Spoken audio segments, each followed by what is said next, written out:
얘들아 안녕. 매일 성장하는 한국사 40번째 디딤 영상입니다. 자, 오늘은 대단원 3단원의 중단원 2단원 그리고 세 번째 주제 민주공화제의 대한민국 임시정부를 수립하다에 대해서 배워보도록 하겠습니다. 자, 먼저 임시정부의 수립과 통합 한번 보도록 할게요. 먼저 첫 번째, 여러 임시정부의 수립 보도록 하겠습니다.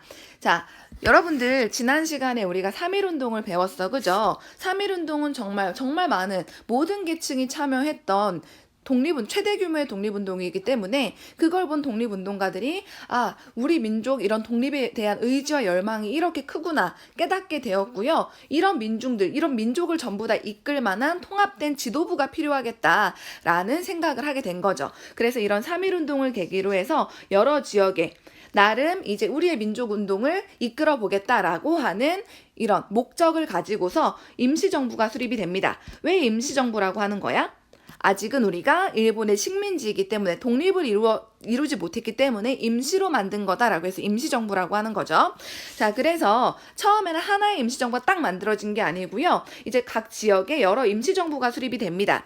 자, 연해주에는요, 여러분들 연해주 한번 볼게요. 옆에 지도 보시면 연해주의 블라디보스토크라고 하는 곳에 이제 대한국민의회라고 하는 이제 임시정부가 수립이 되고요. 그리고 국내에는요, 한성에, 즉 서울에 한성정부라고 하는 이런 임시정부가 이렇게 수립이 되고요. 그리고 중국의 상하이에 상하이 임시정부라고 해서 또 임시정부가 수립이 됩니다. 그 외에도 여러 개가 많았어. 근데 대표적으로 수립된 여러 임시정부 요 세 가지는 외워두세요. 연해주 대한국민의회, 국내는 한성정부, 중국은 상하이 임시정부 이렇게 각지에 세워졌다. 자, 근데 임시정부가 이렇게 세워졌는데 여러 개의 필요는 없잖아. 그래서 이제 당시 독립운동가들이 이거를 하나로 통합을 해보자 라고 해가지고 이제 1919년 9월에 3.1운동이 일어나고 여러분들 이제 딱 6개월이 지났을 때죠. 바로 대한민국 임시정부, 통합된 대한민국 임시정부가 수립이 됩니다. 자, 어디에 딱 여러분들 수립이 되냐면 바로 당시에 외교활동에 굉장히 유리했던 중국의 상하이에 별표, 중국 상하이에 이제 여러 임시정부가 통합되어서 연해주에 있는 거, 국내에 있는 거, 그리고 상하이에 있던 거 통합돼서 하나로 딱 대한민국 임시정부가 수립이 되게 되는 겁니다. 자, 밑에 있는 이제 지도 잠깐만 보시면 이거 중국이거든요. 중국 땅 상하이에 여러분들 프랑스 조계지가 있었어. 즉 거류지. 프랑스인들이 사는 프랑스법이 적용되는 중국 안에 프랑스 거류지가 있었는데 여기에 이제 대한민국 임시정부가 딱 수립이 되는 겁니다. 여기에 수립이 되면은 여러분들 일본이 들어와도 여기에서 무슨 일이 있어도 프랑스법으로 이제 처리를 해야 되다 보니까 일본이 프랑스의 눈치도 조금 보고 있었거든. 프랑스는 강대국이니까 그런 것들도 있었고 당시에 뭐 이런 외국으로부터 각지의 조계지가 가까워서 외국으로부터 정보를 얻기에도 좋고 그리고 외교활동 우리의 독립의지 알리기에도 좋았기 때문에 여기에 수립이 되고요. 그리고 임시 대통령에는 누구를 선출을 했느냐? 정부니까 이제 대통령도 뽑아야 되잖아. 바로 당시에 이승만이라고 하는 인물 이승만이 이제 임시 대통령에 선출이 되고요. 그리고 국무총리에는 이동희라고 하는 독립운동가 요 분이 선출이 됩니다. 자, 당시에 이제 상하이에 만들어졌던 임시정부 청사의 모습 보이고 있고요. 그리고 이 이승만이 여러분들 미국에서 주로 활동을 했거든요. 그래서 1920년에 이승만이 상하이에 딱 왔을 때 그때 환영식의 모습 이렇게 남아 있는 겁니다. 자, 이렇게 통합된 대한민국 임시정부의 체제 너무 중요해요. 별표 외우셔야 돼요. 자, 임시정부의 체제는요. 왕이 있는 게 아니죠. 대통령이 있는 거야. 우리 국민의 대표로서 대통령이 있는 바로 국민이 주인이고 다 같이 의견을 모아서 정치하는 민주공화제가 채택이 됩니다. 즉 우리 역사상 최초로 민주공화제 정부가 수립이 되었다는 거 굉장한 의의라고 볼 수 있습니다. 자, 그리고 여러분들 기본적으로 민주공화제 하에서는 지금도 우리나라도 그렇지만 삼권분립의 원칙이 있어요. 삼권분립이 뭐야?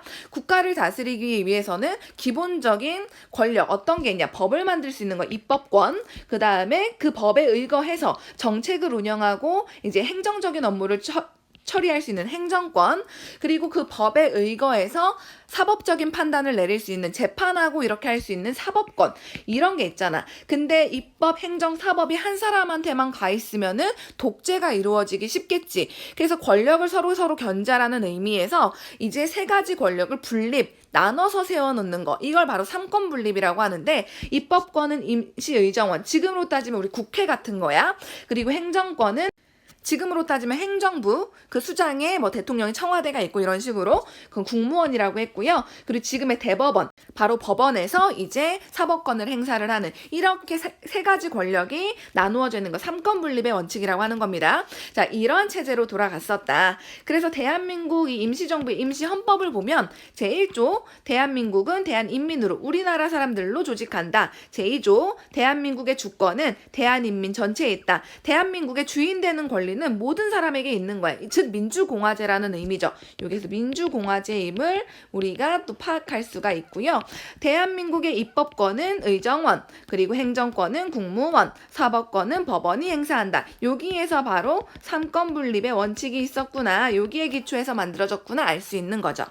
자, 이런 대한민국 임시정부 어떻게 활동했는지 볼게요. 자, 먼저 대한민국 임시정부는 연통제와 교통국이라고 하는 걸 조직합니다. 이거 얘들아 많이 나와요. 대한민국 임시정부 초기의 활동 모습이야. 이거 초기 활동 모습 기억하셔야 돼요. 초기.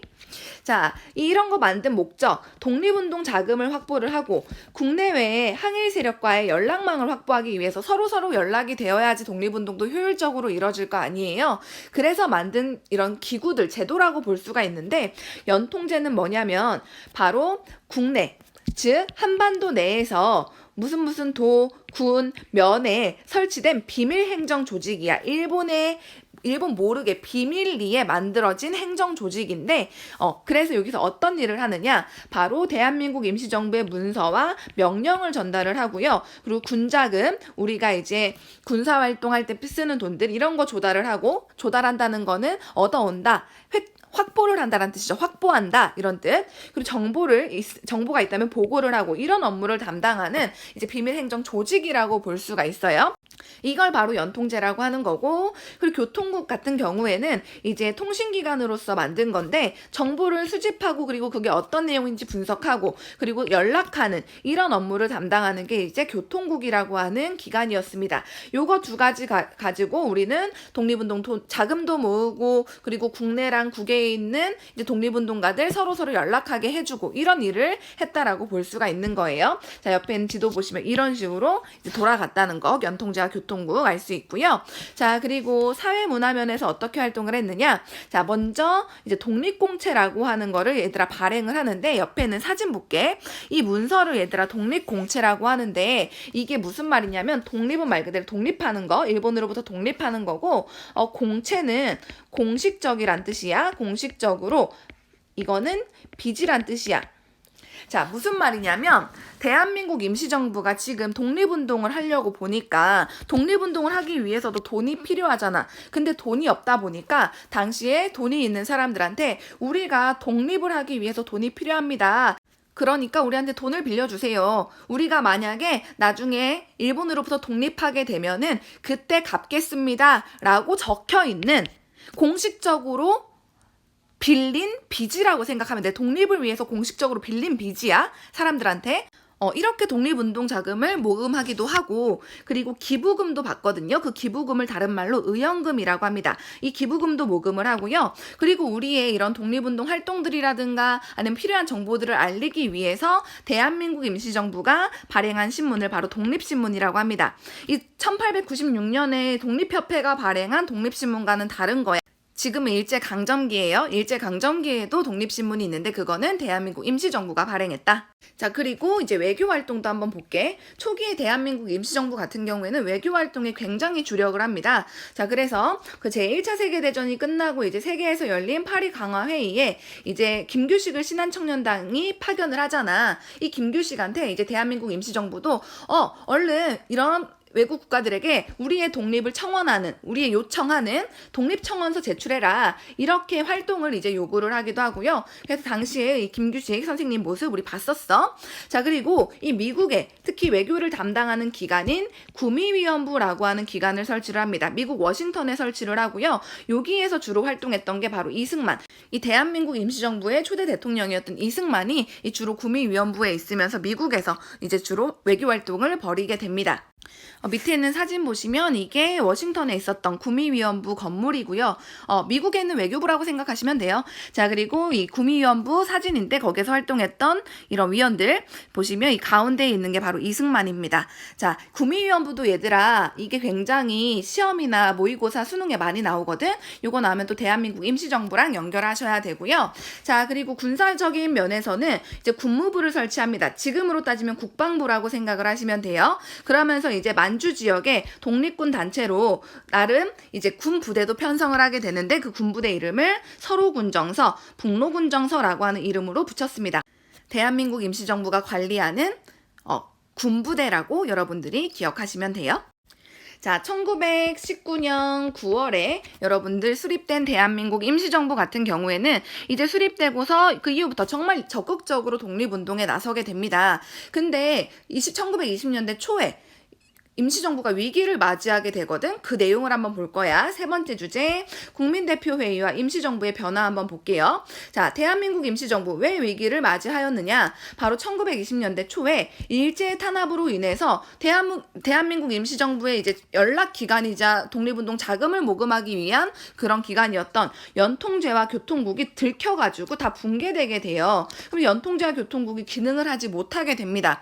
그리고 대한민국 임시정부는 나름 강대국들에게 우리의 독립 의지를 알리면서 열심히 외교 활동을 했는데 강대국들은 우리의 의견을 듣지도 않고 다 무시했어. 왜냐하면 우리의 의견을 들어주면 본인들도 본인들이 가진 식민지를 풀어줘야 되고 본인들이 가진 식민지를 이제 뺏기게 되는 상황이 올 수도 있잖아. 그러니까 그냥 모른 채 해버리는 거야. 그러면서 외교활동의 성과가 굉장히 미흡했고요. 그리고 독립운동의 노선을 둘러싸고서 우리 독립운동가들 사이에서도 뭐가 좋다, 이게 좋다 계속적으로 이제 논쟁이 있는 상황이었어. 당시에 독립운동 노선, 즉 노선은 얘들 방향이지. 방향을 가지고서 당시 이동희 선생님 같은 경우에는 무장투쟁론을 주장을 했거든. 일본하고는 우리가 열심히 독립군 양성하고 힘을 길러서 적극적으로 무력으로 싸워야 된다. 투쟁을 해야 된다. 라고 하는 의견. 그리고 당시 이승만 같은 경우에는 다른 나라의 도움을 받자. 외교론이라고 해요. 요거를. 외교를 통해서 우리가 독립을 해야 된다라는 거. 그 다음에 안창호 선생님 같은 경우에는 일단 우리의 실력을 양성해야 된다. 교육과 산업 이런 것들 발전시켜가지고 우리 민족이 힘을 기른 다음에 독립해야 된다. 이렇게 주장을 했거든. 그러니까 서로 이런 독립운동 노선이 다 다르다 보니까 계속 논쟁이 있는 상황이었고 또 임시정부가 얘들아 사회주의자와 민족주의자 이렇게 이념에 상관없이 다 같이 들어가 있었거든. 그러다 보니까 서로 좀 생각이 달라가지고 이것 때문에 갈등이 있기도 하고 이런 식으로 위기를 맞이한 상황이었는데 당시에 또 하나 어떤 사건이 있었냐면은 이승만이 임시정부의 대통령이잖아. 미국에서 구미위원부에서 열심히 외교활동을 하고 있었는데 이 사람이 진짜 말도 안 되는 일을 일으켜버려. 그게 바로 뭐냐면 이 이승만이 1919년에 당시 미국 대통령이 이제 윌슨이었거든. 민족 자결주의 주장했던 그 윌슨 맞아. 그 이승만이 이 윌슨 대통령한테 편지를 하나 보내. 즉 청원서를 하나 보냈는데 뭐라고 보내냐면은 이거 밑에 있는 글씨 잘 보일지 모르겠는데 조선을 국제연맹의 위임 통치 아래 두는 조치를 취하도록 해주시길 간절히 기원합니다. 이게 무슨 말이냐면 우리가 일본한테 지배받는 거 너무 힘들어요. 국제연맹이라고 해서 국제기구 있잖아. 유엔이잖아. 지금의 유엔. 그냥 유엔이 우리를 다스려주면 안 돼요? 이렇게 편지를 쓴 거야. 미국 대통령 윌슨한테. 이게 말도 안 되지. 우리나라가 지금 당장 독립하는 게 중요하지. 무슨 다른 나라한테 대신 우리를 다스려달라고 하고 있어. 그러다 보니까 이게 처음엔 안 알려졌다가 나중에 이게 알려지고 독립운동가들 안에서 이승만에 대한 비판이 엄청나게 많이 커져. 이승만은 계속 미국에 있으면서 적극적으로 독립운동 하지도 않고 이렇게 말도 안 되는 짓거리를 하고 있다라고 하면서 당시에 신채호 선생 같은 경우에는 뭐라고까지 했냐면 이완용은 있는 나라를 팔아먹었지만 즉 대한제국 팔아먹었지만 이승만은 아예 지금 우리가 나라도 없고 나라 되찾으려고 노력하고 있는데 이 없는 나라를 팔아먹었다. 더 나쁜 놈이다. 라고까지 굉장히 격렬하게 비판을 하거든. 즉 지금 임시정부가 계속 삐그덕 하고 있는 상황이야. 이렇게 계속 갈등이 있고 논쟁이 있고 특히나 당시에 외교를 통해서 독립하자라고 하는 외교 독립론 그리고 아니다 우리 힘 길러가지고 군대 길러가지고 일본 쳐들어가서 부수자 하는 무장투쟁론 이것까지 갈등이 계속 고조되다 보니까 이런 모든 갈등들 위기들을 극복하기 위해서 1923년에 대한민국 임시정부에서 모든 독립운동 단체들 다 모아가지고 회의를 열어. 이거 갈등 해결하자. 그게 바로 여러분들 1923년에 열렸던 국민대표회의라고 하는 거야. 자, 이런 것들 갈등 해결하기 위해서 개최된 국민대표회의 같은 경우에는 135개의 단체, 독립운동 단체가 참가를 하고요. 125명이 이 회의에 참석하기 위해서 독립운동가들이 파견이 되고요. 4개월 동안이나 계속적으로 이 임시정부 활동 어떻게 할 거냐, 우리 앞으로 어떻게 나아갈 거냐 계속적으로 회의를 합니다. 근데 이 회의 안에서 사람들이 파가 갈리기 시작을 해. 어떻게 갈리냐면은 바로 창조파와 개조파로 갈리거든. 이 회의 안에서 창조파는 뭐냐면 신채호를 중심으로 한 파인데, 임시정부 이거 지금 답이 없다. 저런 이승만 같은 놈이 대통령으로 있으면 노답이다. 그냥 아예 해체해버리고 새로운 정부를 수립하자. 새롭게 창조하자. 라고 해서 창조파라고 하는 거야. 임시정부 없애고 새롭게 만들자. 창조파. 그리고 안창호를 중심으로 한 사람들 개조파라고 하는데, 창조하는 거, 즉 새로 만드는 거는 이건 아니다. 임시정부의 조직만 바꾸면 되지 않느냐. 지금 임시정부가 안이 썩었으면 그 안만 바꾸면 되는 거 아니냐. 이름은 냅둬야 되지 않냐. 즉 개조, 고치기만 하자. 고칠 개자를 쓰거든. 이게 고칠 개자야. 없애지 말고 고치자라고 하는 개조파로 이제 나뉘게 됩니다.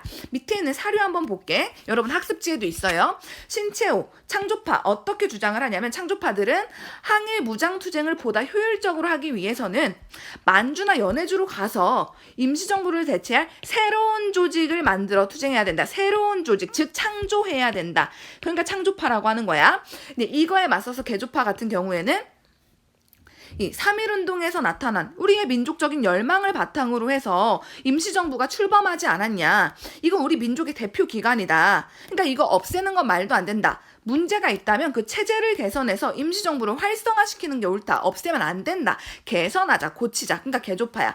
계속 얘네 이렇게 이분들이 대립을 하다 보니까 이게 결국에는 성과가 없이 회의가 그냥 4개월 넘게 지속되다가 끝나버려, 깨져버려, 결렬됐다고 해요. 그러면서 많은 민족운동가들이 고개를 절레절레 하는 거지. 아, 임시정부 노답이네.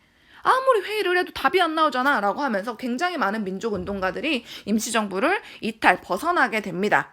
그러면서 이제 임시정부는 거의 이제 많은 민족운동가들, 독립운동가들이 떠나다 보니까 거의 약간 유명무실해지는 그런 걸로 이제 전락을 해버리고요. 그래서 임시정부, 그래도 남아있는 사람들은 어떻게든 임시정부를 이끌어 가야 될 거 아니야. 그래서 말도 많고 탈도 많았던 이승만을 탄핵시켜버려요. 탄핵시켜버리고, 탄핵은 쫓아낸다는 소리죠. 쫓아내버리고, 당시 박은식이라고 하는, 너네 박은식 기억나지? 그 민족주의 사학의 토대를 마련했던 분들, 박은식, 신채호 있었잖아. 그 박은식, 독립운동 계속 했던 분이거든. 이 박은식을 대통령으로 추대를 합니다. 그리고 대한민국 임시정부에서 이승만이 대통령을 하면서 너무 자기 멋대로 하고 이런 것들 문제가 있다. 대통령한테 힘을 실어주는 대통령제보다는 국무령이라고 해서 그 국무회의를 이끄는 지금의 국무총리 같은 거라고 생각하면 돼. 이 국무총리 같은 사람이 대통령보다 이 사람이 중심이 돼서 여러 명이 같이 이끄는 거, 그 내각이라고 한다고 했잖아. 이 국무총리 같은 이 국무령을 중심으로 여러 명이 같이 책임을 지는 국무령 중심의 내각 책임제로 바꾸자. 대통령 한 사람한테 권력을 주는 것보다는 여러 사람한테 주려고 이걸로 바꾸는 거야. 왜냐면 한 사람한테 줬다가 이승만이 지 멋대로 해버리고 막 이랬었거든.